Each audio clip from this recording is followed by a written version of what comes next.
Ya giống ta đồng tiền lệ, Vilnao Date họ, ở dài lần tiền lệ, position như dòng lệ, anh cả từ họ giống xe dòng kịp thu xe du đến, bắt sau gì lâu gì na, to mai tân bằng ok. Makan obat kok tinggal nolak kok deh.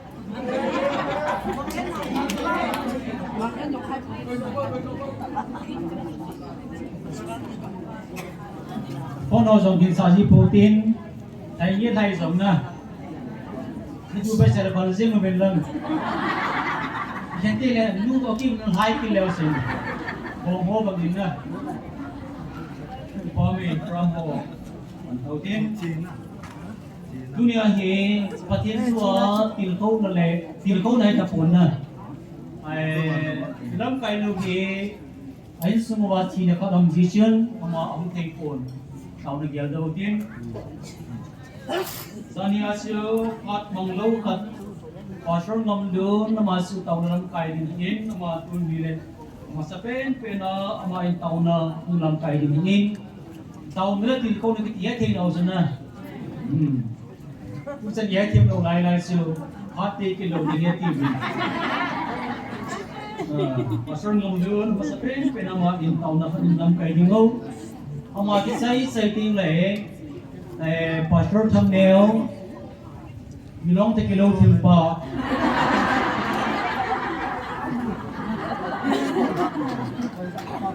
kisia to say so ka ben no de zingin na hoi chỗ cho trên nhà sửa lim dòng hoi trong các xã đoàn sửa riêng một bằng phần riêng mình nè nhưng Pathen nó này tiền ngày là hoi chơi riêng là sửa cho dòng đi cũng như là sửa bên lẽ hoi mua tiếp thu ra cái tình cảm đi sao mà năng kêu bằng hoi chơi riêng này là rất sửa gì Pathen thằng ba mấy năm ăn tàu nè anh cũng làm cái điều gì mà cái sai tiền đấy evangelist nu hoi kilalam mà phát video nhìn tu ni mi atam de zingin anoija na zong wai pu zona in counseling mà lam kazin wai pu Thanglensei tàu này gel ko de mo hin mi atam ma zingin na wa te ni tao tam sa anoija na ko bin sa de zong to na ke li ben ho za pane bo bin um se nam de zing bin ni tao pi de mo hin ting le evangelist nu zong tu ni tao mi atam de zingin ai dùng đến mà dùng là khi ngày diễn tiến, mà phải tiếng lệ tàu ngày sang ăn đa thì đa hàng tiền, kidng có sao cái gì bị hấp thì lệ tàu này Kimanchah Avah na, asei phải thôi kidng có sao chứ, mua cái này hi bị,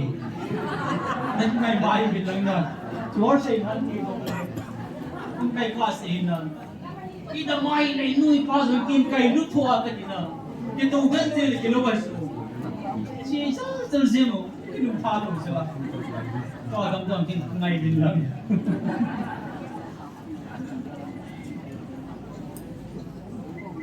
Onda kay tam say dan dati isu evangelist no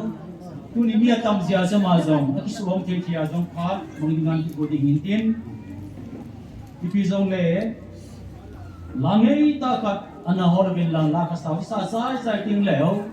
mi pi Pathen linga ti han na taw na ni di mo hinin sila ya hin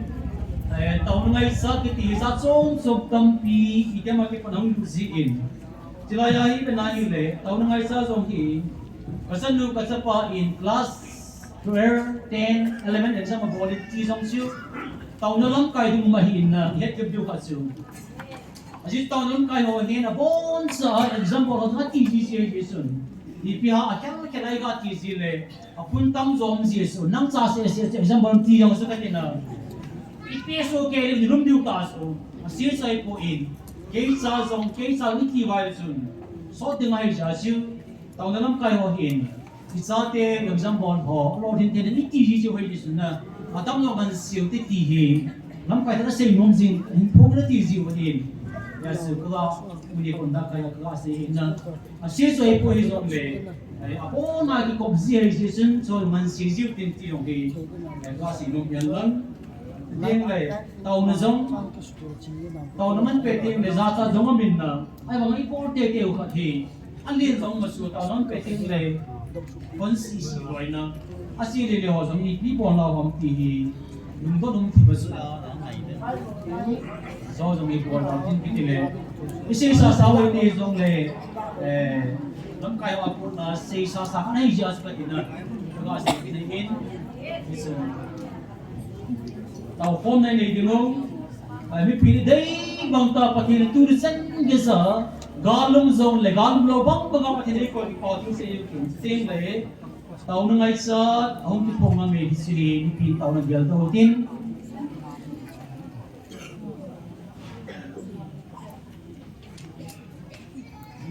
thì thêm wifi ice problem amit nung lo le kilobin ama hin tao na ngai sam na mai sam ai simin anako an abil dam lo da he tao na gel lo ding rin tin le ani san na chiu tao sa dam lo pa zam pule dupo more Amazon tao na ngay sana ni sin BP koidoh in Amazon tao na gyal daw tin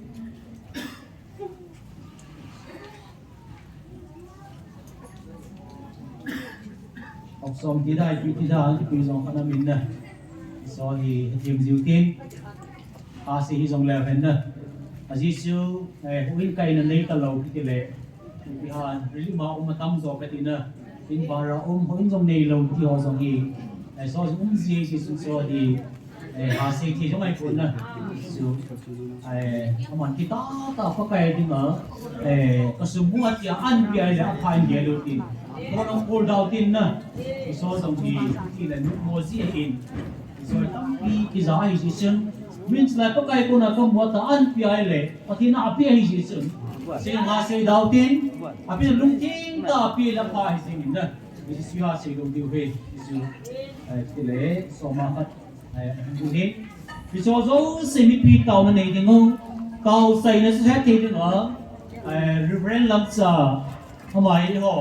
local pastor hay gì chứ cái họ không phải là pastor họ vẫn chỉ bảo lấy tàu gì chứ mà hiện tàu nó xây nó còn là cái này nó mà tàu nó xây này trong nó xiên mà chừng nào smart giờ là pi không nông sẽ là cái hết rồi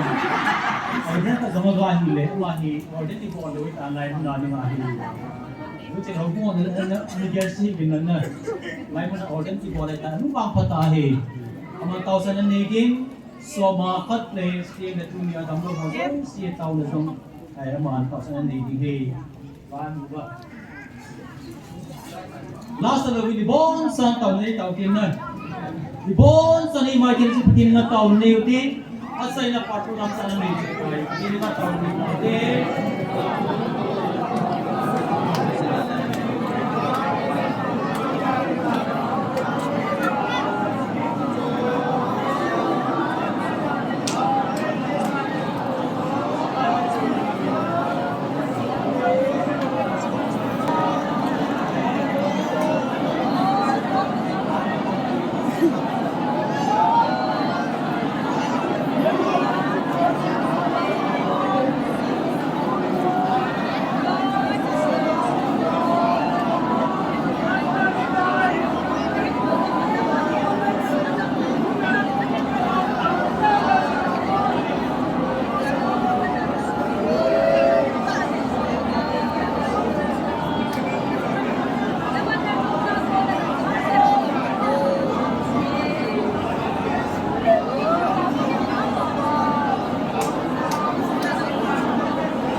Masaya tumite wa leusi Kalana salamat bebe. Tunin niyo po apa kalau dulu yang ada lumba. Yan siya sibung from the sang kanakan sang aku bijul. Pathen Abraham aku sang Pakainin Abraham na achuom Gmfdi sila na pumunatang tuli na kutira handang kay mada sa mga kabun na gamtuyon sang adi kay manang din sa akasin doa at kay kabuod sulang le namin kapitan sa aming alin Kipi atunan ini Pathen nakat niloong ali sang Sulit nama Pathen nabu tetu Pathen bu ingking nama nagau sabtu kagau sabding ali Sulit nama jadi chunga kung namkin Pathen jangdung ali be ati Aku Pathen ni buat cara yang Pathen buat kita.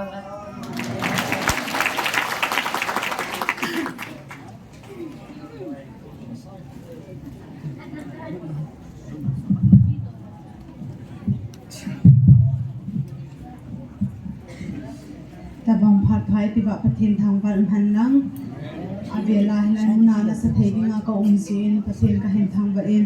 Pathen ba choina dingin ten no leisi tiran sang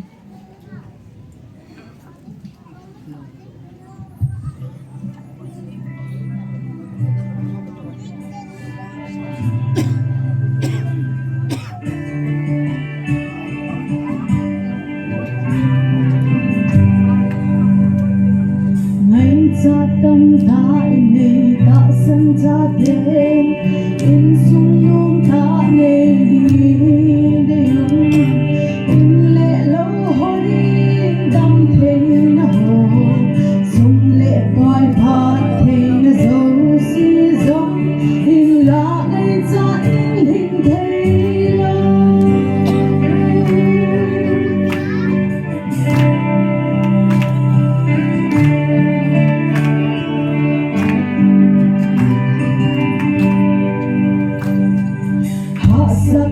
con vui là dấu si hồ nhung không mấy khi thêm sen hồ lâu hin khô khô ni hen hey khô he tim khô và cái thiên khô hen lâu gió hen bị gì một cái độ vã muốn hát xa dòng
isan hi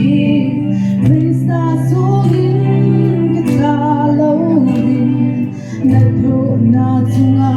alaw pinang Kale mau na patsoy san hen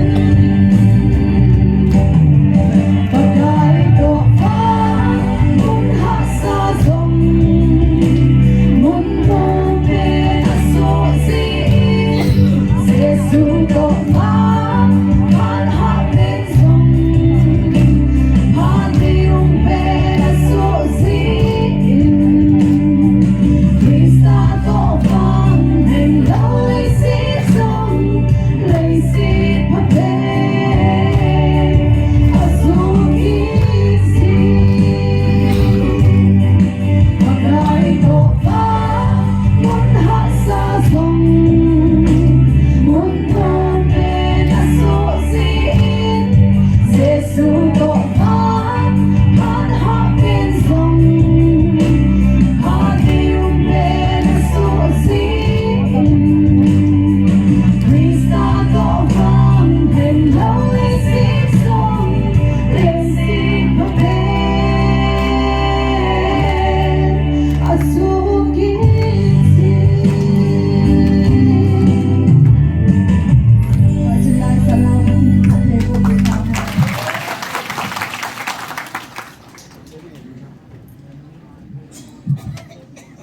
Paoneo Houlimna Pathen Pathen lai chom cha sabenti jim lo hin na ina ala sanu su ni thum ni tam ka tinan ma sa na do na soi wang pha bin chom cha sabenti jim lo hin chom chom in call bin lang ka ki panin ki pa thuseinna oi pumang lo ka sei lo jim in sen ka ti le ei kyu di di pha ga pyu te ki pa thuseinna ka ki pai ti le ki sai jing ni ngai pha chom cha ga pyu te on va deนี่คือเสียงกูขนมจีอาเก็บปลาทุยเสียดีวเนี่ยประเทศทั่วเจ้าตะดงจูจินอัตราสนอตำตาดงจูจินมีปีที่ผู้ลังยองอเลียกันสาวนาเอ็มวอกูพิวงเฮป้าสปีกเกอร์ขัดอิจโอเกตว่าพายเฮโลฮัมนั่นเองผู้ยาสุมเกลัดที่โอที่ตัวซ้ำละมาฮีเอาหมอกูกะฮิจิจนกะลุงดงเองอากิมูลเฮเลเอ็นกิจยินตันเตตีขัดจุลุงแกลกันในเองอาเห็นละสาวนี่เฮ็ดมันโลเยลินกิปิโดบอลหังขัดอินโซปิวินผู้ลังงาดูเห็นอามันตำดังดังจะเสียตัวเราวินตัวละเอ็มบอกมันเนี่ยนุ่มเหล่านะอามันฟอนาโคนะ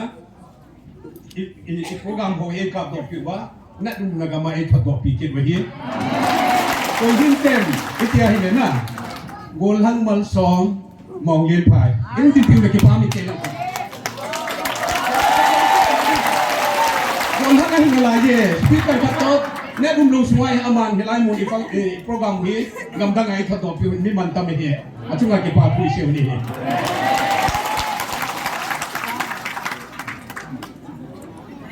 โกลันมาร์ซอมโกลันเป็นอะไรที่ทีมที่พร้อมเลยจริงนะวันสุนทรภาพเทียนที่ไปดูบิลล่าสามวันสองวิดีโอเลยตัวที่เต่านะครับดูดูที่นี่ปีเลยพอชดทงเนวมันพันอันดับดินหินชิมสังเกตุนที่ปอนไม่สำคัญของยูนิสิ่งเงินกระดิ่งเอาไว้มาจริงนะเต่านั่งไอ้เสือนุ่งจิงเซนคิมก็มีเนี่ยเลยปังโจทย์หินอาไม่ตารุกลีเนี่ยสูไม่ตารุกลีอาสุพายะหิเขาจะรำนักสุขลาจาวะหินอามาหิที่เรื่องงานกิจนะอากาศยานชุนitaw nau zalin dam selin tunin nalawa kong zau theita yatin ama hong zawa le hung ting le phante pakainin lhagao ke dim zong hung ting o no mai le amen sasang orang sasang to nai se nen to nai hang ni ke to hang le phante ka to ni o sang amen Marsom, Marsom Marsom ikinin. Epan tilog sa namel chisin ki pabi na iso bizizibin. Chingsen kim, amasong ki patu sa evento na dam se lai lawa hong zao si chun ki pa na Maicham tang ka zanga in simin si hi pastor thangne bi zanga he bo fu win pastor ngamdun na pastor thangne bo kanu ngam zeng in na kadang ni tilai kan diam dre ni pise wanga si domunu se si lumao mi se kan diam doi le ko ni ka dai ni ngai thiam bin lang na pastor ngamdun aman khat somsa atu hi taw na lang kai ri ji chun na adin lan ting aman taw na chai na ting le si mai sang jong he han dong aman ni ta ta ta ti ma phak ti taw te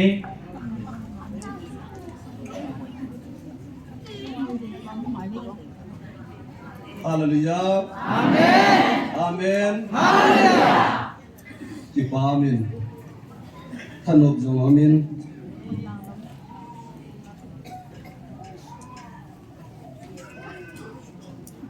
Dilaya kahung din do zile.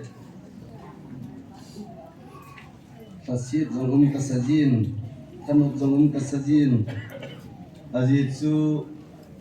yin sungohin. Ngal ini nau hi ningkum meyakun aitan tu chan ge yahin gal ini lo hekhen lo in sung bahin tamta ini na layovin zo si jutuni in ahung kalson ho si e ho mo pu na hi ji in igel tu chana na thasi sin omin aji chu tu chunga i gal ho hi gal neu chakhat longa he pon kukite ho hi in head ji ma bongwin ami mo pen hi jang le neu kat ka sei nom kinin tauna item in ei di hi zen hin dan ho hi tham cha cha ya ki sei do pi ji lo le e in jong ki su mil nom ji win ka gelin ji chun ilung thimu hi gal gu bol vet lung thimi ne yovin mun khana pu khuna na to ding il hai mang le aban ta lo ding tabang nung kimine je ovin tuni in tauna inane na diwa inam sungu jong hi ali aneu mi nu mi pa lunggel sau diu inei the na di bin jong ama sa pen in tauna item khana ding in kain koi numin kaji chu e ho hi milung som i ti diu ham khat in kamu in je chun kanu pate ho min khat ga seileng ko zoni kong sai chun la sa na khat ke sen na bola chun ipi pawin sei lang agil theidam nang kangai na ti khana na seyen sunya hi ho in sunga hi ipi pawa hi iki hinule iki sei pi to theiji ham ti hi kalunga dong tan bible hi even ale ei pau thing set twahin chijong hi isimubin apau seng I het lu to abang tan je chun bible a hin iki je tol hang lung jivin Pathen ni pia bol de hum tiong gel phalo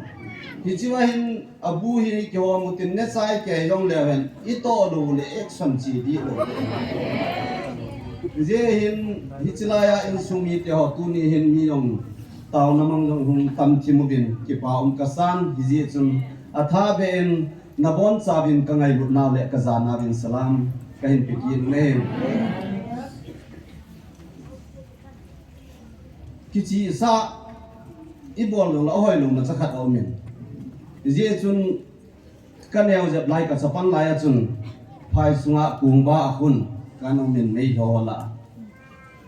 e ngamnu na pang iti jibin vanui ki ko nai apang chu ki thoi kama hele ahin hian din kamin khat an sim do din o ngamnu sing tabo an ki ji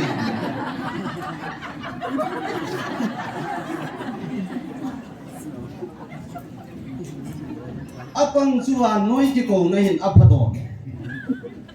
sing tawo hi phanin ka bol khel tai ka tin thit bia kaum le phonung in apang long abein sing te ba long abein jai man ka to kha ka experience ho hi kyong ei mi ka hi jin ken ka ke he ni ji chun tu ni in zong pathen lhagawin ka pi ve nagalyong ken kasate atin tu ni sanin zona e pevin pathen ni thangba unai silai ta hin khat ka gyal do ki khan amin kyo pha lai chun cinema hall lina cinema ka beji bihari ho khat to mail ho inam khom kai hon lamfer cinema hall a kun last su ka ga be hon tu kun chi na ti yong phai su no ano hichilai pha na chun nilang kai la rek so yong tu na ti ji tal hichiba hen last su ka be hon ji chun ko jing tan za nin keng in tong hon ko nu ma mang a kun police on ina khamun chiak ti ka keng a kon chu libuli puati ka loi pa chun achi pai pai a hen mo ta bi hichi pha na chun ken lo sar to biru mu mana dum ta pan mai kam ni ka ga ti le ei na pang ti an ti le kyong i khat ti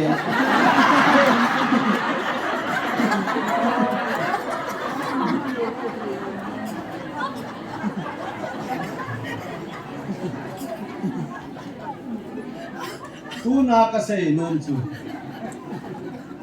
mei tarik thunga ko na min tha chai dingai gon tu ni chana pathian laga le ti siwa a kitina na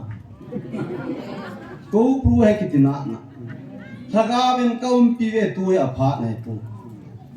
talai an le jing tu ni in pakai je suin me thiu le khabwa chun bunga sang thum na lai ta chun lhagao nga bai cho anun nom a hi be izena mi ti le ban leng gam sama ho a he ti pathen lo pi ha pathen hi nga taw ho lucifer ko ma taw da ni sei the na lai pathen in kaum pi ve ti le inom ki nai po lung da na min tu la na chun yin ka chun he chi diu hin tin thu khat ka zan phai sunga tu la na chun ama ho jong na satain abul ve ti khat ka zan jo zo se hi e hon i ga bol thi ai ta pun pathen ni nei pi za lo ba e ho su boi ti nga hung ho su flop ji ai hi china na je nga jong chun jang pu hanga sai bul duty post chu i hum ka mu ve ti vi ai ka ko wa ke gen an ka ti wa chun sapang ho kha chun i that do di sat ve ka kom ta mei chang hun su yan ti ki phat lang min cho yo siang chu pathen in i ta nau a san za la chu a thi ding ho yang chu an hui do he tin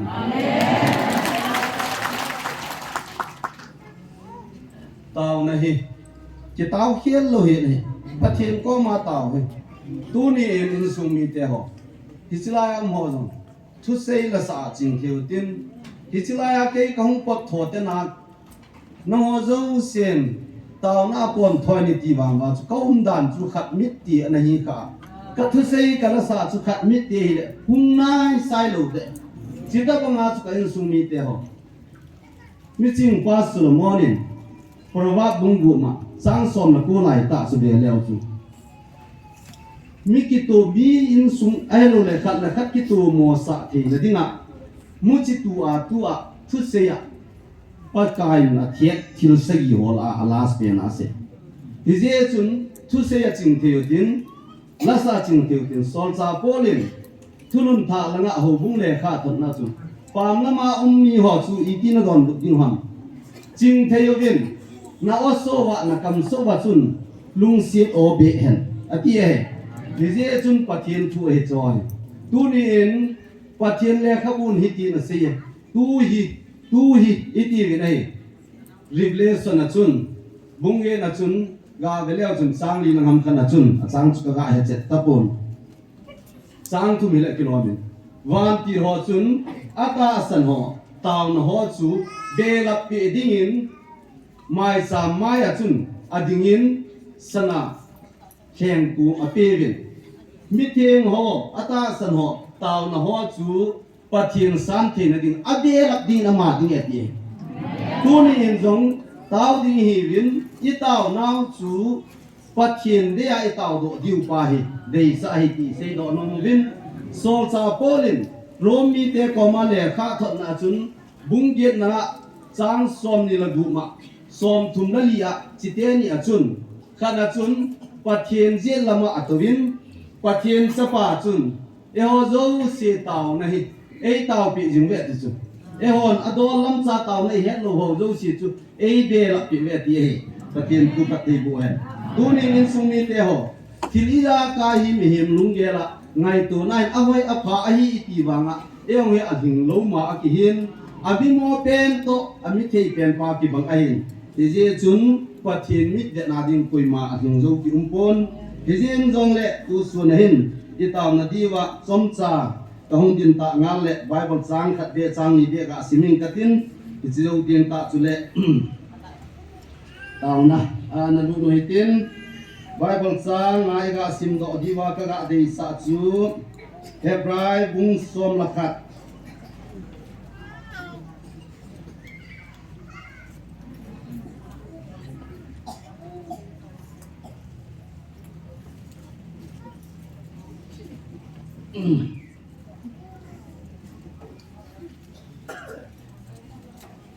hebrai bung som lakhana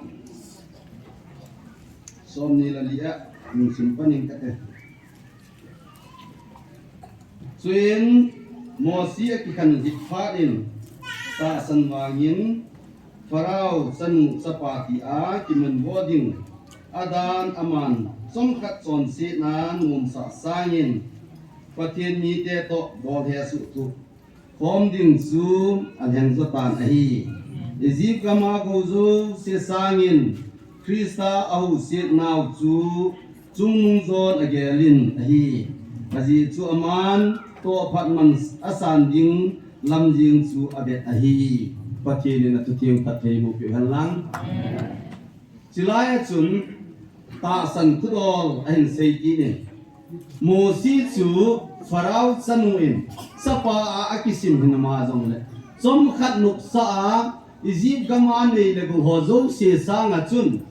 atie tuni in jong in sungwa tunia hi chilaya to ho jong ato lo ho jong mun tina zahon ilung thimba I ti ngai to wam mo si thu simi I sei jing ovin ichin pha so kevin hisilai bible changa chun mo si chu ahong ki kan lit pha nin farao sanu chapati a kimin bo a ki ko sanga chun atie ta san wangin ami te ho to chun he su gan thei thu ding anum zon izip gamma hausat na ho zo se sangin atie tunin jesu krista pathen hing chapa ke ya dinga ai lat do pa ka hu hing pule ka leng pa dinga ka kisan iti jivin I in sung wahin e ma mi mal chen beri che ngon jong jesu mina dinga beri jang khat ki ngol zo lo khai ni nen jong napakai napathen ban le set sem pan bon nanga dinga ahin ko to e tianangin nani enom khadong nan gol zo lo wa na sei do nom khadong na hungai thei lo wa le na zo hi lo wa dise chun tu ni in ching thei ten kyo wo hitin ching thei ten kilim bol hitin ngai lu na nei ten ipau pathenin e ho zo se e ngai lu no hi athon hi lo ding a hi ti hi ta san na nei pumin tu ni in mo si yang long chun farao sanu achapa a kisim ai zel wangin ta san wangin ami te to he so gen thei tho ding al hen zoi ti chu iga bel sim do wa hin tu ni in kain sumi te ho kanu te ho kapa te ho kapi kapu te ho kasu pi te ho pathen ni nei ngai lut naw hi thil thon pe hi bovin tu ni in jong hoi tan ngai to lew chun inam sungwa iga lo zo se hi e ho hat na wanga do the hi lo hi pathen ni ne banga thil pha pha I bol pe wa thil lo pi pi ai mu se wa angai lo nai koi wa e ho ikital pe na lai o hi ji chun I in sung se wa I mo pu naw chi hi koi ham koi chu ham I mo pu naw ki sei se to sangin hi chilayan thu tam tai sei chanin hilai mun hin phajo lo wa tin ngai da dan chu ngi khanin a thing kang phai langa su pi ho ka ka bil na hi le mun khana chu nu pa khanin aw to chunga ka tawin ka chi le hoya na chi dhamatin aw to tol pan Chinkholam te na taw na mohola ka gazaw den achini siet denin bahara na la dang e kati ahin hichiwa khuna che dinga le bahara nin pin som ni ati atin za chan om le jengin ก็กายที่สุนฮิติสุนบอลและตัวนี้ก็มาเลยเสียจงให้กินละปุ๊บเดียวประเทศนี้นะฮะขัดเล็กขัดที่ไงรู้เป็นอะไรบ้านเกยมาไงลุดบังไงเกยน้องนะฮะก็ไงลุดในเกยนะฮะขัดเล็กขัดที่ไงรู้เป็นก็ไงลุดในนุ่มจริงวันที่ไอ้บุญนี่ตัวนี้อินสุวะกูกีนำ society กูกีโจชาเตอีกิตุมเข็นว่าอีกิบุงเข็นดีวิลวินประเทศนี้ไงลุดนาวประเทศลูปีพนดาวะประเทศนี้ทั้งว่าพานุเลอินสุวะประเทศนี้ไว้หอมินตินประเทศไว้หอมนาจุนseparate administration ช่วยหอบอลพอไงปูนี่ second กิงะเวลเอาจุนเลี้ยงเตนี่นั่งงจุนอิสราเอลเลี้ยงป้าจุนกาลมีจันเอลหินปูอินสังมาริยาอาวุมกิมโซตายอาฮีเจวามินประเทศนี้มีพาลีหอคบีปามาหอจูอาวุสนุกินจูสิไปจันเอลสังตัมตาจาสาประเทศนี้กาลาโซเฮลฮัมจิตยาที่อิสราเอลมีเต็นกาลาสานัมประเทศนั้นลุงให้เตียงเละที่ใจยังให้บุญให้อินเดียจุพรวามามิจิงปัสสลามอนินสอบลักุมาจังทุมาจุนนับบอลนัโตจันจุปกายเปโดเจยินจุดที่เลนัทิลโกนับบอลซาโลหิงดินัที่ไอประเทศนัทูปัตให้บุญตัวนี้สุมีเตหอไปแต่แกนิจลายเห็นตาวินกัจเจนันเปลิงมองไกไตที่ปุนไอมีเฮมีอิมาบานะอิทิสนายกิโลยังเสียลงทิมตัวเป็นทาเห็นฮิจอโจเสียจะแกเทียมเกาเลยขบัวสมละเกตสังลีนาจุนหินโคโลเสียกยาหินควาดทอนเสียบอลปาจุทิเตยที่ไอ้บุญให้กันสุมิเตหอตาสาดัมสุงะกิโลยังเสียตุมโคมิยองเลอิทีกาเสียจุจอนเสียบอลลูปดะทิลเสียบอลลูปจะไปที่เซดอนอมุนดิเจียจูตูสุนะตาดิฮิเจเวนจักอบเลขบุอินนาลาวาชีนาลาสมุมัมอามาจุนอิลโลฮิลาปีปะเทนโกมาตาวเฮนอาฮีวางินกินซาเมนไอเตนตาวเฮนกินสลัลคุมกุมาตาวจุคุยขังเลนหุยมุดล้อนเลตะบังหินตูนีนองกัลทรงเจ้าเสียนตาวในนาดีวะลุงยิลตะเอ็นปะเทนอิเบลนาวะกิบันินอิลุงคิมจงสังเกยินมีเสียนนาฮอลลวินเอมาเซกิสุดีดิ่งอินสุมีเกอดังหัวสุงไงลุกนั่นเองตาตาวกบจีดิ่งอีกากิสเกมุบินจิตันซูไบเบิลฟุตบอลอีกาเซยุฮิฮันลังตาวน่ะอิเซโนมดังให้ปนกิปาทูอันเซยุตินพันมาซาจุนอิจไลมนะปัจเจรินเนเลสาโฮริลิปเกมาโฮฮันังโคฮิจงเลอิจังซาลุikisu sen ota bangin in tha sem pi ki na divin taw nan mangut ti khat chu ke taw na la ni en jong kana sen tu yin ka chun niu sa chun a rili ke ma am ho jong dunia ko na an chang ki pi ki tai tai ti news khat izabin ichilo ti tin ta pen tang wa na ani ki ki mai tin chukin na banin pathienin tu ni sana gal ei sa ki jing je win ki pa tu sei na jong anane ki oi tin tu bana ima kolam pi diwa itabong pha na hi ichani pha diwa me hepovin anunung pe na dingin separate administration hi tua hi eho kitom wang jong talo koi ha jong wang hi talo ahi mo na ding nyam cha cha center ku ne ki se ti thu ki jan hi jong le center ho tabong sanga len zo county zani lang chunga tui khang len se chunga van thamdol se chunga vai ho i pau a hin aman ga hin pi tiang la imu di wai kan je chun india government in e ho adinga chanwang pha separate pa chu mi pi he thei dinga hin pun do pi thei na di bin taw na anane witin hi chang thum chu keima program sunga ding hu hi in tin chi chu ibon chawin taw kom na anane witin aphat jaina keima hu in tin chi chu keima phat a chaina hu ta hanu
Dang tak ni sampai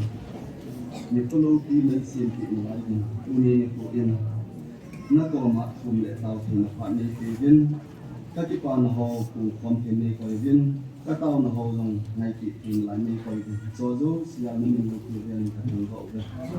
na to thanin pa ka ni ti ya chen pe thong hai kom na a chi sa ni kum me ta di a ko na pa ka ka sanu ka na mu sen ti ni pakai banui hi na lai ji in pakai an ne tui do nai lu le lu tin ngai tu na zum na to na kham ji aku in pha pi sunga in ko na man jing la jin pakai su gen tin na mu man in an mu e zong le na hat na za le na phat na za len pu doi na min e su kha ti to kan na ho zo seong na nga ku na dam na ne ya dunia Yesus Kristus nang mamingai na zala ku na pakai in ku mang kom kya kom na ho zo siang min lo kya len ka thong go dunia ke pa na mai cham hu ki su kanam pum pi di wa ti pa na hi hong na nanga ku na lo hin na ka mu ho zo si ka Pathen sumil kit talo ama di nga ahin ko lam pi sim khat na le pakai na ton sot gam chana kal son na nei zo thi na dingin ti chi mai cham na ka pakai ni sumin kan ani ai amen.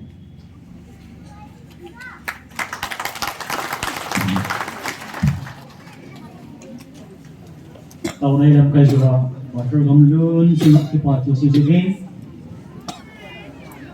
Pu ke gì hết luôn, kunin ilawa ông giáo kunin, la kan neki ingin tin, edo state yang saya lau dingin na, la le ta kan neki go intin si masa ngasion, edo state ini yang tini gak ada zizi bin, ini lah yang lego be, si ekoi. Chỉ một sự kiện kipatu say na patsan sa wai kumangal banga kipatu say dingin sungge laom evangelist tu palet thang patsan sa gapi ke so lo di a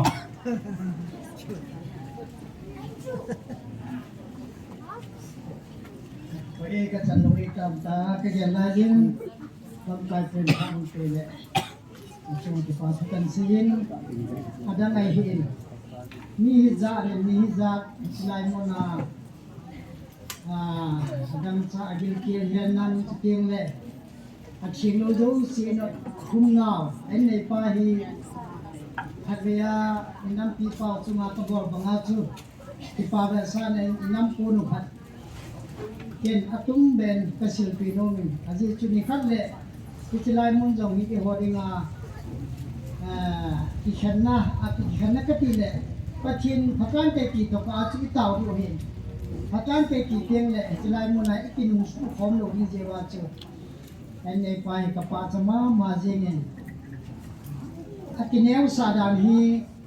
to na do le ho asale na pang jingen nei le a mai hun do hen nang inam punu gan hong la len pen kum lo ha dunia dong am lo wa la wang chu ni dang le anabia tin alam lu jin bo ta ti ka ti pa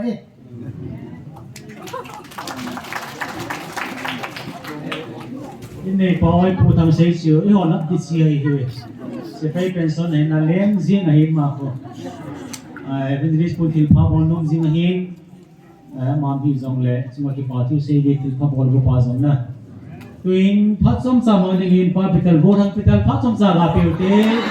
neu pi dong ma pa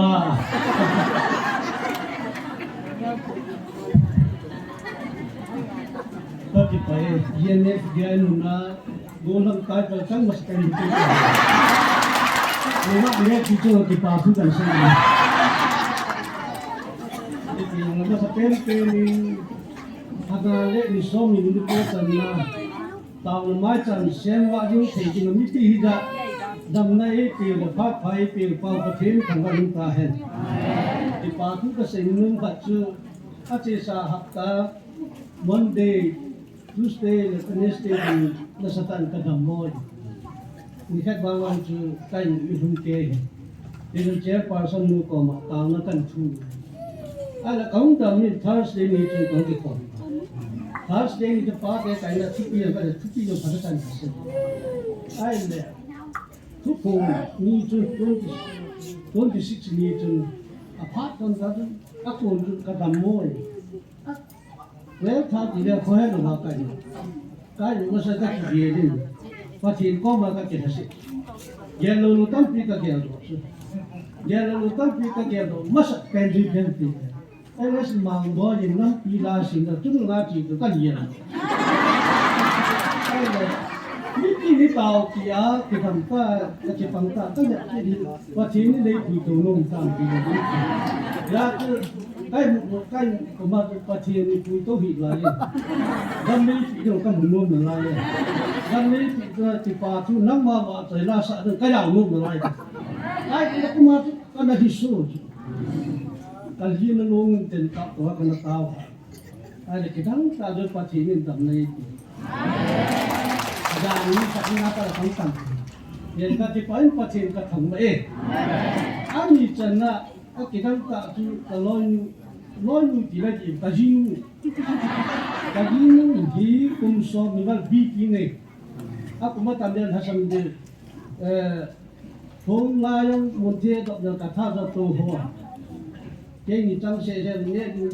bo na ke nu pi do nu na ro lo ka pi ba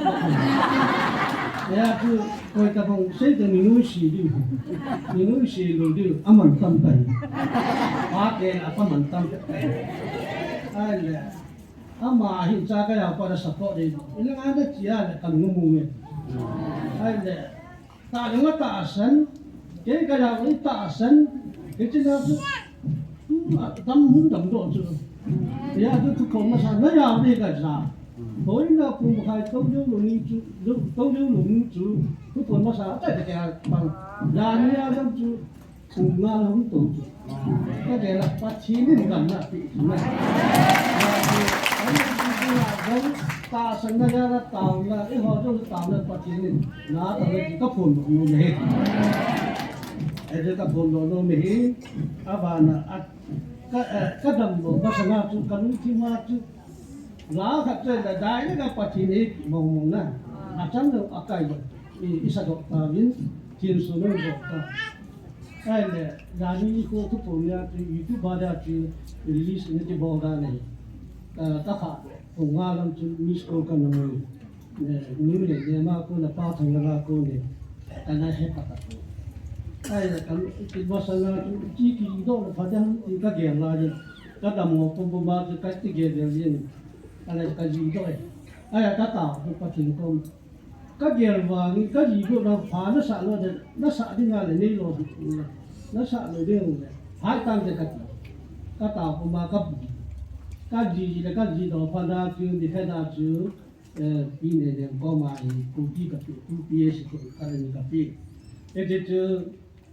masalah film itu adalah coming soon. Dan apa saja bahasa Inggris itu. Awal itu achompa tu, no hanya kat phone dok nun. Jadi kan sim dok nun. Ayat itu, oh kidng alogi. Pathen ni ho nami te engai duvi. Impatu pi suna nami te. Untuk dengan head sana cukup anamu. Kilah Kimanchah cukup anak tak seru kalau asal jentin le tileman anak achompa oh kidng lu pie Pathen ngai lu angai lu na ode mili ko ve ta asanin sangin angai lu na ko Pathen nam thai mi te I ta ve ani na chen infatu pi suna atang le imam te ahu to do din koi ma un kalau tao ki win tin thu pon chun an se ye thu pon ngai li pin nipi nam ni kidng atau ve nam nipi kidng fu to anamu ta tu ko ni nam pi na taung jong ve na ga ta taung den ho tu ahu to na taung pi ta chla ta ka pan tu ko nya ni ya ka ya ta tu na tun Pathen ko no o da nam se pe lam kai ho ko na mun ha kisi am hilong kuma atau na Pathen lung hei achan zarun Pathen awan tin ke eiso pi zarun gami sang tam ta hu ki to inung leta ina inung sa kai nam ta ko ki atau na tu sang tu na bulet ru som na ba hu ki to ilai hu ya amo ta na Pathen alo di ya gami te ni inung le he alina Pathen to na chang thang chang hong cha ho kono khulchin ata san kono da ata san yo tam ta kengun wa mang tam ta hena ulu king kono na tao kon dinga ke ko hi bi ana na Pathen kono o da gam su ho sa do si kono kila yene ya no na kineu sa en hung na tao ko mu be Pathen na pe gam su bo no dim le me tha ta ga jo se ngai lu ki thupi achan Avah na Pathen kono za nam ni pi te jang si ki ho chin ding asei pi ve in sun chi ki sim tu ta ding asei pi ve ga hi ko ki si alu he na ding a inam ni te Pathen ngai ko na jo hi ba ko ba do le o ai na ki do he na ye chun za na chun chin ko na lu te khan lap yen ngai chan koidoh chin ko na ama hu nga ai an si anh này cả mà cái khẩn tiền để cái có mà phụ pin không kilah thì cái trận chơi tan thì ta kịp phải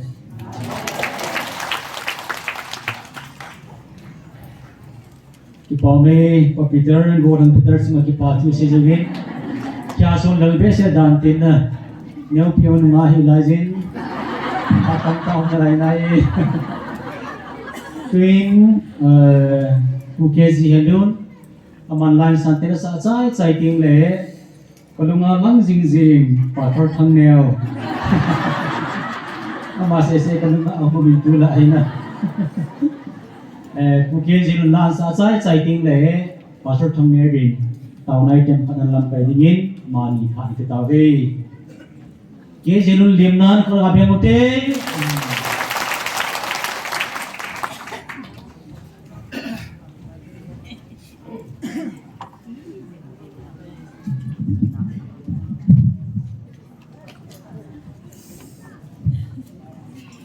Avelin hingjing Pathen Jesu Christa thongban hen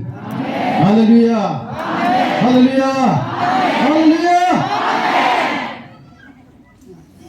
Nei ho sabui mo ni sia taw namang ho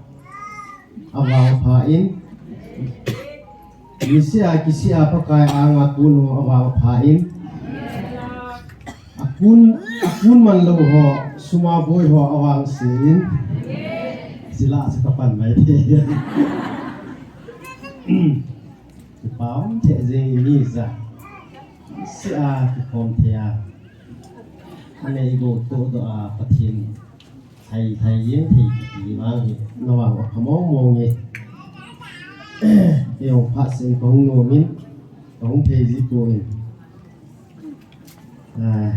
cả là không hayดูgì thăng là đi thật về chúทุกคนเนี่ยจะของมันเราchúถ้าพอแก่ดินเห็นไม่ตีถ้าพอแก่ดินเห็นไม่ตีแก่ของchúแล้วเนี่ยพอแก่เอาก็ตีไอ้เกี่ยวกับดันchúก็ที่ไปที่จันเกียมีที่ไงนามีเกี่ยวกับที่ไงรู้na achuom te ti ka asei no na hung lo wai le ka tho pie din he tu kal athati chia chu yo ka pi zai to pe na chu ni yo ta na ha ne sun suna thong ji in ha te ho konda te rin pi la ki pa en kami te chu ki ngai ni ma di sa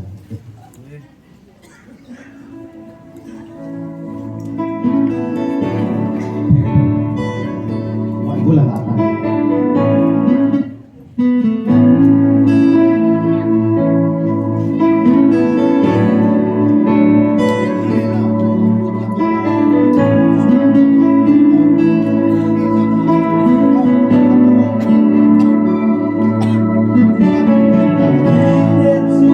King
si pai phale hang san a holin kitau na pakai kitau na ai sona tu pakai ya ko lehi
Pathen thu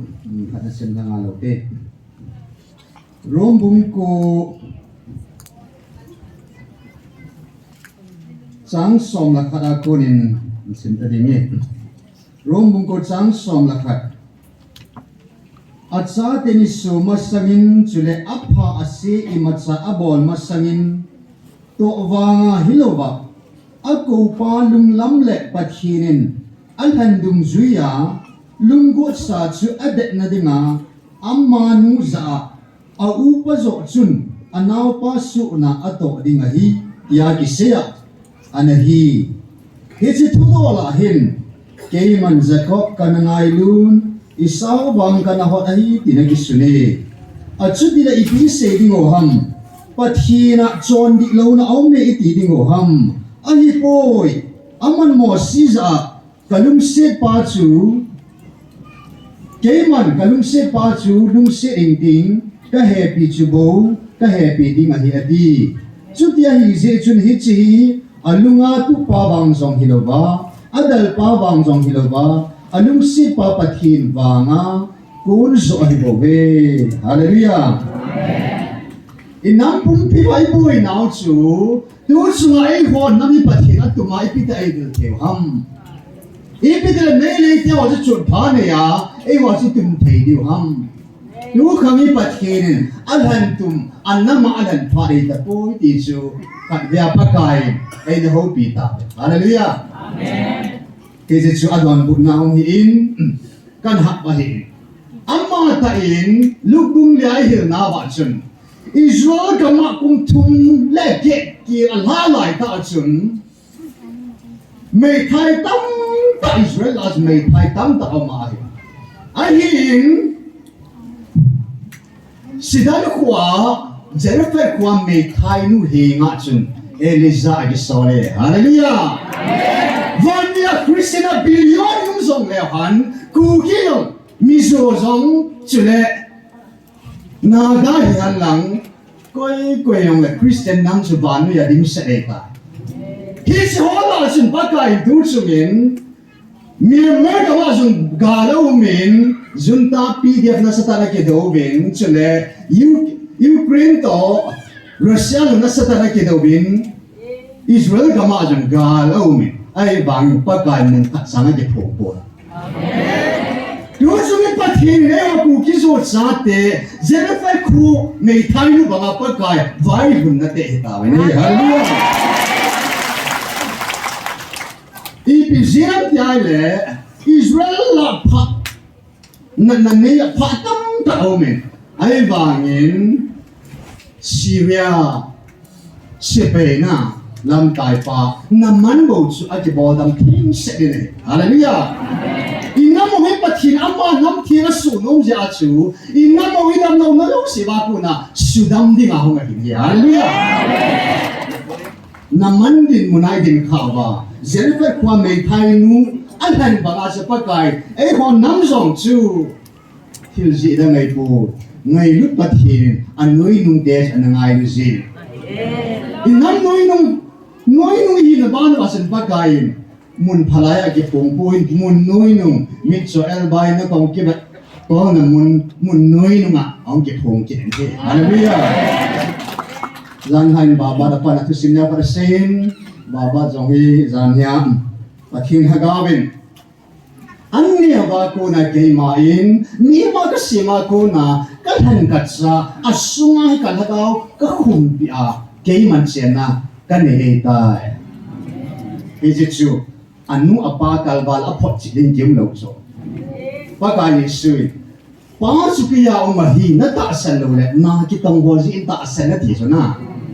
du sanya Pathen azza na pa chu annewa ko na pakai ka dhanei tai kat sa ahi atin lai ta chu apa agun apot china jan hain pasuran kan zatawin apa chunga ing pakainin ke patu kan sekenin apin kuma sei na chun tam kim jong le me tarik thum 1993 kuma pe ngai jingkung gal chu ama dinga me 3 2023 chu kum som thum ke tu chale pakai yesu kum som thum baklai cha chana ministry na an tong pare di bangben pakai lhagao an pan sajim jong le na Pathen lhagao baba su an acheng mong ye ti chu ake phuni chan gen goi mana khlepu pakai yesu ka sunga pa chu mahi lhagao chu sunga lhagao ti sunga pansa asei banga chu tu chunga Pathenin ama kum som thum baba kum som thum itu chanin Pathen ante tu chen na an tong ne lo bi be se jengin abelen pa Pathen lo bi na changke an lang dunia Pathen thu api penin tu suna tauna kilam kai di mobin kan de han sang sim kate second korin bung som sang thum sang li chun sim kate sang ma to chen izina mitile ke wata sa chon le bang ka hi ve ahi bangin ta salam thidolin gal ka sa tu ve azizu ka gal sa na man sa hi ta sa hi ku ahin ko pi suzal na dinga Pathen anga ha ta ahi ke wan lung sung to a mi nei na chule Pathen lam het na do na a ki gel thil sang ta ta ka su chim jiwa lung tin ngai to zu siga linga ka ma jiwa Krista tua kan sa jiwa hi amen tu sunga pakain ta sagar jong hagao gar jong ania gar sa dinga ka ko nei ve Pathinin amasapin pinin ta salam ga isat nawa tu chunga pathinin Philistine mi tele Israel mi te anikidaw laya David aman sa pangkum som le kum ni tandong sa papakain gal zona pi tuhi kasi hi atusimin ihebin hiyong le mun ni kan sindo nomin 1 Samuel bung som da sagi sang som thum da thum in sin kate ahin sur sum David za asin nang ma hitsi Philistine mi pa puto kidoh dinga kuna ga kisat pi thei hoi na hipoi izinam ten nang ma khandong sabo na hinalai jing amma wangsu agul han laya pa na ga angli mong hung hipe ahita atipi abana sang som di dangana achun chuparin David zong chun Philistine pa za asei pin nang ma chem zam to ting sa to chele ting lung to thwa kahinga that dia hung na hin keiwang nang manatai tom jing Israel sipeite pathi pakai thani chunglung pin pa mina chunglung pin pa min pana na that dia hung kun kahi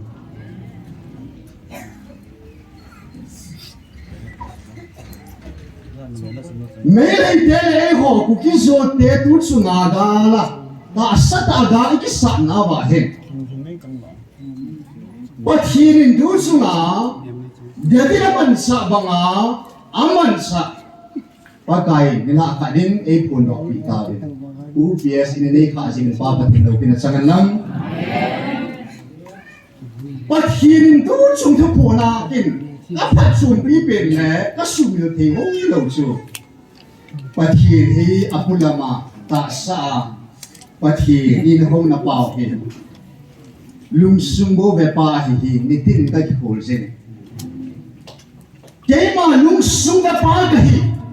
lung thimlam ve pa ka hi ati lai ta he dunia ho in hi lai ta zu I better filo I ga do na mun so hoi lai ham ti le lung thim suai bo I lung thimo so pakai na kai lai sia so pakai zona ti I lung thimo so pakai hilo be ta salama chu van noi la kaya sel sai lai sia chu van noi ga chu kinal ke tu chu nga pakai I lung thimo so ate tu I lung sume pa pathirin tu chu nga pakai alung sume bene le alungan hai tain pakai gar zona khat le kyei da buin khat ve chu oi pi khuda kuna ne ke la in ani ve na in mi pi mai aphung do in athum ve sanadinga Michael van de aphung do sa ta he hanamia nang ho ding gal ka zo tai nang ho ding gal ka zo tai nang ho ding gal ka zo tai tin va no le se pi thong le na sabe hallelujah amen Hita bang si piang kon piang kaya kum piasin kum som tumbal politik san go ni kan sayin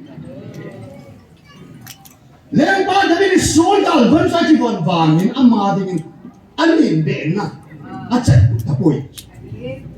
Thailand ga ma chin Singapore chin China Hong Kong chin USA UK hoi lai mun san ye apha wangin chun Pathirin amagal bondinga anga pelong sina phasom pon ahira mo so hilai mo na vai ko ni mo ma ki ko ta chun gal paladinga hoi lai mo na gam len gam thupyo hinga panbina thum dinga vai ko korin pakai nagar san din mun na politics bol din mun hilai mun he ama vai ko ta point pakai osu Israel Pathen di ta David Pathen so sung ni le ni san ge yin ho la hin ato yung bot kang talo hin to bi ta Hei sai pi da lai pura lung tim sunga chu lung tim da pa chu Pathen na hi ti sa man akel do si ani sina taw na lang ni to ata sana sa kang ni na kang lin se tai ata sana khan li ta yun pakai cái gì gọi là bao ngọc vàng tiêu tên là cái mà là cái gì gọi là đúng gì à nó ta sana kuna sana cái tội thì người ta cái bảo mong nghe ni khai ác chú amo avan go chân cái gì đấy van go bất cả đấy go lo nào chú van go ilu đi ngồi van go ít khó đấy à khó tâm tâm xuân à lấy à xuân go rất khó đồng này ít là thà đi van go khó tâm à bôi một đàn thua cái gì Pu bia su có một trận đồ là do ngày đi bôi à lhagao thật xa thật ai cái phần gì à chú Pakainin Athusei tu chunga Pakainin lhagao mang thái tâm pi kidng này mà hoàn tại nó chú nó cả lúc này cái Pathen này thì chú cái miếng chú cái vẹn này là na à hết chỉ kia ấy chunga cái chú xây đó mà chú xây ô chất đấy ấy xây dùng chú thì sẽ chú cái khó弄là na và nó cũng tâm đặc của đi Pathen đấy ai là tu chunga Pakainin ta sát ai gal bao hết gì ấy số nó thì mà Pathen lung tim về Pathen chun UPS Antuna PM Prime Minister CM Chief Minister Modi le biren su Pathen dur chunga hi Pakainin siva o ho na lai han bok yes na government official ai ho ti mo mo me po ai mo so din chi mo mo me a state government nei ho so chi lo center to ki thun la hi so na BJP government to central government pi ke thua chile state government to amani din kana ding hana I ho nam hi pu lu te din ti chu tu chung pa mai thum be a ki bu naw ai tai chu a thum be na pu lu di ai ko lai ta ben Patay nam pum pi ba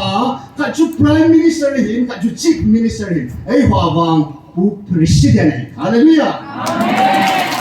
amen Kaya mo president ama sa Pakainin tu chunga amani kidaw piringin Pathenin alung tima mutsi pa anatun pacho anatul pa sa hungkeno ta Hiti go bru ho hiti siba ho tin noisi na kansa na safe ta ni hallelujah hiti milim ho hiti go bru ho hiti siba ho tin gar sanin dunit san gin gala dozin Agi kip dungsin Pakainin han na sun si chun aman ka azo di puin Pakainin ka ay so kita ben hey Hipan ka azo panin sole David kika achun muchi panong kitudut kite ilai him chi te kiro ngai ta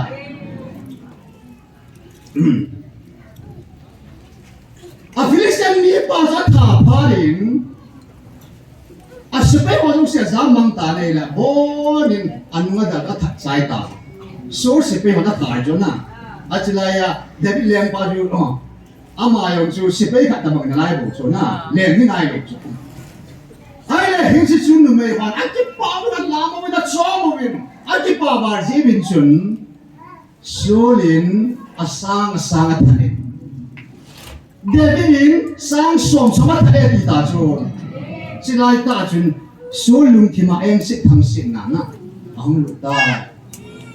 alin basur panon sein lehi me hi ti ke ro ji ngai chu na ya chi si ki ka chu tu ni a e po pa Pathenin gar zona pe pa si wan Pathen zo ya lu pi ya Pathen lu pi na le in na mo Pathen atun na ngai lu na pa chu ha sei phung diu chu a chu ki ka la chu UPS le kaya ka comparison ne ya na esi ka jo muchi phalo ji tu lo dio akbar le bil leng khang lai achun a ki sei akbar le leng pa he na ma hin ajan mang khanin a happy a ha a khit tai sa tu ka ki pha din ha khat chu among sa lung kim be se tai a ha chu ado le ai le leng pa na su pi zo se Thi chai din na a thi ding le nang cham se bo hi na hin de na dam de lem pa chun angai ngong da pui ai le su pa ni hin bil kal sa ko bilai le amang je thagat de so an de tai so bố lên pa nằm măng chum măng phải nó số pi số sẽ là năng hi Adam số pin ninh hi adiet khát pa chú thi na giàu gì chú số biểu thi mà chẳng ngày nung ngày hạ sạch khát pa chú nó đam số pin này thì thi mà giàu như này là na ai ở point cho bố thì tất cả đi bộ cho số biểu thì tiêu sai hàng năm用的那他看số biểu sẽ là mà đam số pin mà tất cả đi cho ai bảo asei đàn dân bù giật kịp cho hiện tunin pakainin ta sadal ban chu pakain zo na chu ei phun no ki ta ve zo no zo ta de oi ta tui kan kan nuin thong pa le in ha kon da na zo ta ve tai de tao tao ngai am nga thi ta no na chi ko ke thame isai abung ko chang ko na chun ei ho ding now sen ka api cha pa ei ki pi ve ti chula na BC là sai kia cái bìa ta chú, na, ai bảo ngã chú, ata chú, na, literal ta, quay hình như chú chú, cái gì đi qua bắt cái bàn này đi qua, cái zona ta bị ata bị mọi chân đi qua chỉ ngã cái rồi chú, chỉ cho anh mà sang xia thì, lhagao gar sa đi, vài cuốn gì đi na, cái đó chú nêu in hết thành đi vào cái bạc kia cô năng cái in tin tu hình, pi na pakain.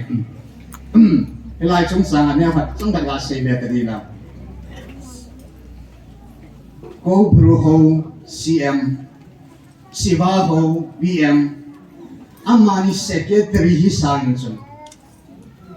Pathen gal zona khutta pe alung Kimanchah Avah atasana adeya kalungan he kami pati ako UPS kian chu thama kian chu bu bi ho hi lo bi rồi bi le va ju hi sang UPS Pathen tun mi pa kian chu khao tham ho jong hi na ma de na tong ve le na neo ko ve thi pa kai na kan se ni kian chu khan na sa dai ki jan tu ni utan na pa kai ni se ata sen lo ho jong ka ko hi kan nam he ki thau thau chu kan han nam dai ta bi jebin nam dam sang nam hoi nam lin so ni ta be ti hallelujah nam lin ke ho sin lung pi ta na lung neo pe ngai ta so a hi Pathen nam hi ta lung pi ling ta hi i pilam lam yong le ke ta so tu ni de la pop le na hom za wa tunin the victim gal zon su ta sa mel mo te to ba zo ta ai ba na pa kai na se ta su na ibola gana zoji ba na ki pa ham no na nam sung ba lhagao gal ji na zoji na zo ding ji zo bin ki pa zo bin ki i nam sung ba ga li ta ka anong ta so i ki pa lai ba so na i ga ni te na i ka lo pa ga in zo na che i ta be zo no ki zo ta be ai la de ki chun ama nam sung le ama in sung le ama len sung a so gal dam ta ni so ama personal gal tam ta ani na achati ki kalang gal tam ta ani ama len ta lum chat slow mi achua ba na glem din ngam ki chu in sunga din sa chu chuang le ama in galam kai kha hi na chu chuba ma gola e phat pa chu ya ta chala mi ji masanga chu dingam jong talok ki chu ama ade ma su Pathen ai sunga nam sunga ga jong sa zo di su pa kai ade hen tu sunga pa kain ta sagal ki lo lhagao ki lo anya gar sa na e ko na ba tu hin ela kana tu po na achun ta na ite masapin ya bam da dan su na pu na pa dio khala ya kita ho sa na chu kita ho ta na sa na ka bu nei be Nung ba pa ina ni kha sin pa Pathen thang wa amen ibu ye pa to phanoi Pathen zalin amho zalin ki pa ha sen sen ke masabe insun tina ka thua ti kho kha jing te nei be hallelujah ni mo na kan ni mo asam kan sam jong le na Pathen nu ti chu ko ka chu nu sunan tu pun bulana sei na nampung piwa kalhatsa khatlen kita ta kalunglay na natong nong naalay si baka Vilnao Ipui pa ni kita jong le tu atong ma kita khatlen kilay kilah diu Kilo si gong tu Pathen na apa dung zaman sa inam sumay na pik Ipui pa din missionary kam kinjunat sa ta asei po ma insuna na ba inang sungi isu piu kana di sudah si mapul hajong le atam zo hi Christian kita so haleluya Jesus ta sen momong namiyo chula anama sulida a percentage in ko hanang le anama chi ho hi Christian yong hitam pini mai theu so a percentage sa na a sulida hita bana Pathen tu chunga hi anam ani khana pau chu ipui pateo kita ta mo na taw na zan le in suna athwa ti ko kha jing na hita bang chondan khandan an si pi te ni kha ji ba hi chi pui swa tan lo na tinga na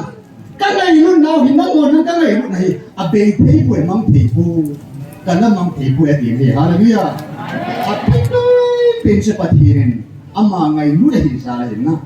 e chun It is actually bupa pa katsa kita ta ini kha ho zarin Pathen nga ke pa pa sing din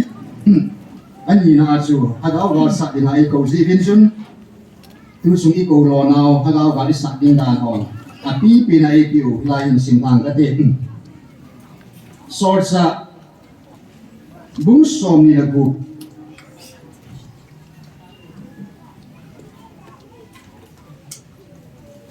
Sang som la nia pa na chu som le dik chan hiding in ai rong na pi pin sim katin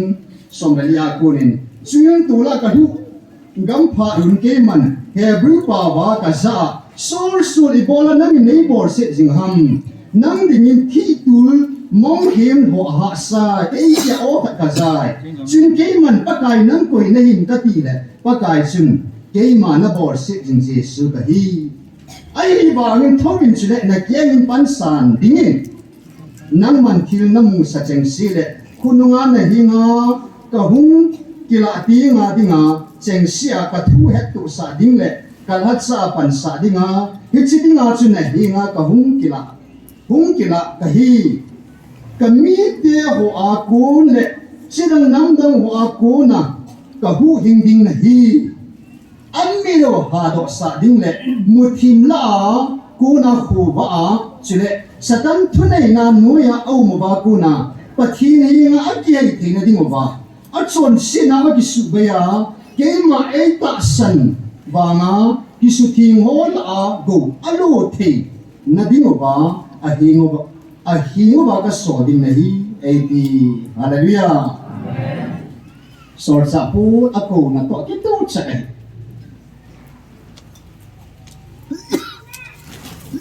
Song dong ting song ao do thì apa kai na se hin ata ben ting pung long pao the hin na sung long ku sung ha ku na pao dan ji do ting tam piu so zu le ba lu patai ham the ding a si ma hin hi chi bang in Pathen ta mo ma ti te ngai le ni hin te nang le ke hi pa kai a o mong in ai ni ho pi sim ba ti Bible ai mo chi Pakain sol sa pol ko na kitsi tamo mga ko si chun mangin sa ko poin visa din sa ko poin anong yela hung kilamin sa ho pi poin o mo mga amma pa hebrew pa ba sol atin he hallelujah amen tu so song visa mang song hino pakai amma mo mongin nang le ke ri ham thia le Pathen ji ti ham da de achompa la kham na kaya ti pa pa na ne tam se na I su se na de I chan ge ya chu pa no pa thong na pa a tu sem bang hi pa ai pa no mo vai le chu Pathen su I ti pa no ding a di ge en sol sa por sol su he blue pa ngel ge la ki se di sa na tu chu ni jang pa kai e ko cookies yo pao ho pao mo mong in e pao mong I ho pi hallelujah pao dan na ne le ngai lo ta chu ai hi wa chun nang di bola nei bor sek jing ham ipu ipa teo kita ta ma na ho de chu yung hoi ga mo ta chu na yung chuan si lo ta chu yung zo ta chu yung su na thua ki ko kha de chu hilam pa ki don be se lo ta chu e ki ko ina zo na pa zo pa ka zo mat kidng a chu ipu ipa teo kita ta ma na ho ba chu nang ki ho sing di ho de na chu pa ka tu chunga he aomo monga awata monga ai bilo chu ai hilaya hin so cha pul chung changa chun pakai ichi ta na ko lo na so sei ta ami o ha do sa ding amo nam kiu hilo van mi chi dang nam dang ho jong amo nam jong van mi ni ho jong chi dang nam dang ho jong lhagao ami chot na ba ko na ha do sa ding muthi ma om na lai ho su khuwa du the na ding satan a hen lhagao bu na vok ho hi chu zo se chu Pathen hi ma lu hi so ba son se na abu the ta na tong ho zo se chu alu he ba su thi ma mo ba van go lo ding cha te van go cha lu te te na di ba chu pa kai so ki de pa chu anako ba du chuan ei hon nam hi hisigar sa api pi na hisigar sa de mas ei ko he hisina gao ga sa na di ba so sa pulin ta ga sa no man sai ta sa pu a khutia le tu dia nang le ke hi ta sa pe ti san to ki bon hi pu vin ikido pi su pi ham email ma chu tu suma email ma di sa to ki bot ta chu Gom hong na lai ho, siva hong na lai ho, và nói một thiên bài bù, PM CM cái đó cái đồ ta số, hallelujah. Avah na số van muna lhagao kilo MC ho to. Ya tao sẽ là van muna lhagao kilo MC, tu sunga lhagao kilo MC, van nói ya thila te la, van til kilo van til bu ho la chu, len la len nga chan na ju siva chu na. Ina kana ju izat na mo ni ma ya tu pulin nga ja ki dwai le anga chan na ka he chela le pa ke chung pi a he ti chu na ali na ma thung na mai mai ti chu tu su ma hu pa he Lucifer in min pa pa ma ma hu ngai lo pe chu mi khat ti la pa ta na ma ta long chan he mi chu hallelujah le la le pin ka le khan pa Lucifer zin jong chu van til kilo la khat na pa long chu pa kai Nilhah kana sei ta chula na tu sungai nam ho ding as ka hung mai ka hung ki teng le wa noi pum pya ta sam ho zo sia ding a tu nya tong kilah banga tong ki phun ding hi hallelujah ki teng le chun wa noi lem pa ka hi tu chan hen mo de hen tu ni Pathen hi chi thu che hi ta se vin ai hoi mel mau chu nang nei po ka jisu ka mel mai po ka nu ka mel mai po email ma di ta bao chu ni khari an sim ta chu la na nuin te pi mo do dim na sa pan pa do dim e chi ga ta sa ga se ko chu tu su ma Pathen ko no hi ta san ke na di mo ba chu khali hai ki hil tu na di mo ba na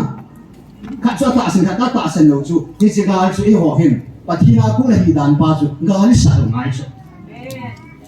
Hisi gal pati hin son ba, ho in isa sa son na dingo ba, ho dinga gal nam sa papin su. Hilda ngai po. Ita sao, igal sa du ta sa hi lo ba ne. Nga. Him thal hoi ta lo bi su na. Nang ma thi san lum chang pu ga na sa ta lo bi su. Ta sa da gal sa lo chun, nei chang nei thal. Ata sa mo ma pat wa sa lo ya. Ho a chun olin. Ni him lung thi ngai to zo si chu. Kama lo gaga ni ma Krista thua ka nun sawi hallelujah Pathen ai Vilnao thu hi singai lu na thu hi chi pa na thu pu hi si ban go lu nan lu the ning thu pa chu hi si thu a chu in sai nan isu pu na ho i ki do bi do Krista thu ya nun sawi chu hi si ni ma chu nang ai kya dinga gal mom sa pa pin chu pa gai ngai lu om ho na ki pho ma je ngày lúc này lúc sinh lhagao man pun te ti yem ha choi ko mi ba a khu ti ai le first lesson ka bung ni bunga la ma si ba nai le ta san le ngày lúc om pho thu ite hallelujah ya dunia thu pi pen su ilai mana nau sunga thina ta san na pa ju na nga ta san na pa ju sor sa pulin nga ta san ka he bi chu nga ta san pa na he che ngai chu na he che ding na ta san na chu a khan ji ngai chu abana ngai lu na pa ju na ha lo di ngai lu na om po to sin ke ban ji ngai chu lhagao gar san na ding a chu ngai lu en zo la le po di ba nga chu ngai lu na ji zo ding chu hiding a Pakainin sor sa dian sor na Avah chun ngei hwan la ke mui ba ga sor ni be ha di chula na ngei chun ni ama ding a ni chu ke mui chu a tha ma na ni jing ti chu hi so la a chu inam sum ba to lhagao gar si ga ni sa jing lai bi ji din chun du ni in ba khu bang in hoi se su se to se ne hi din gul bang in lung thiên thế ma di na ikar sa diudan pa chu man sa khutla hi na ichang bi chu ta san le ngai lom pho ke pho din nun ne ma to lung thiên thiên na chu pa dai pho ma inam pum pi ba ta sa ga chu pa dai zo na ai pi bang wa na ga bang hi chi ga chu zo nai chan the ga ding obin i bon sa bin tao na an ne yo tin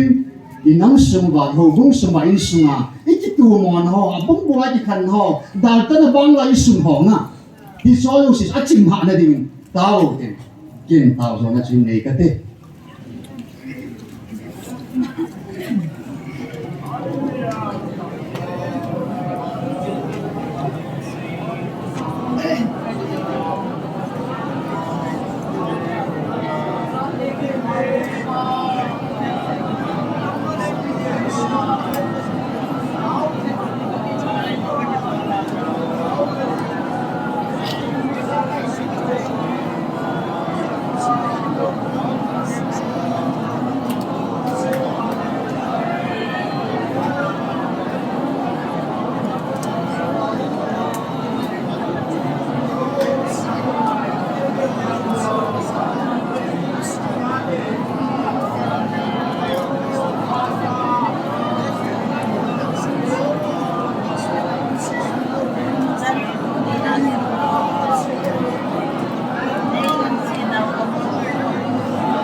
kanam pi din paka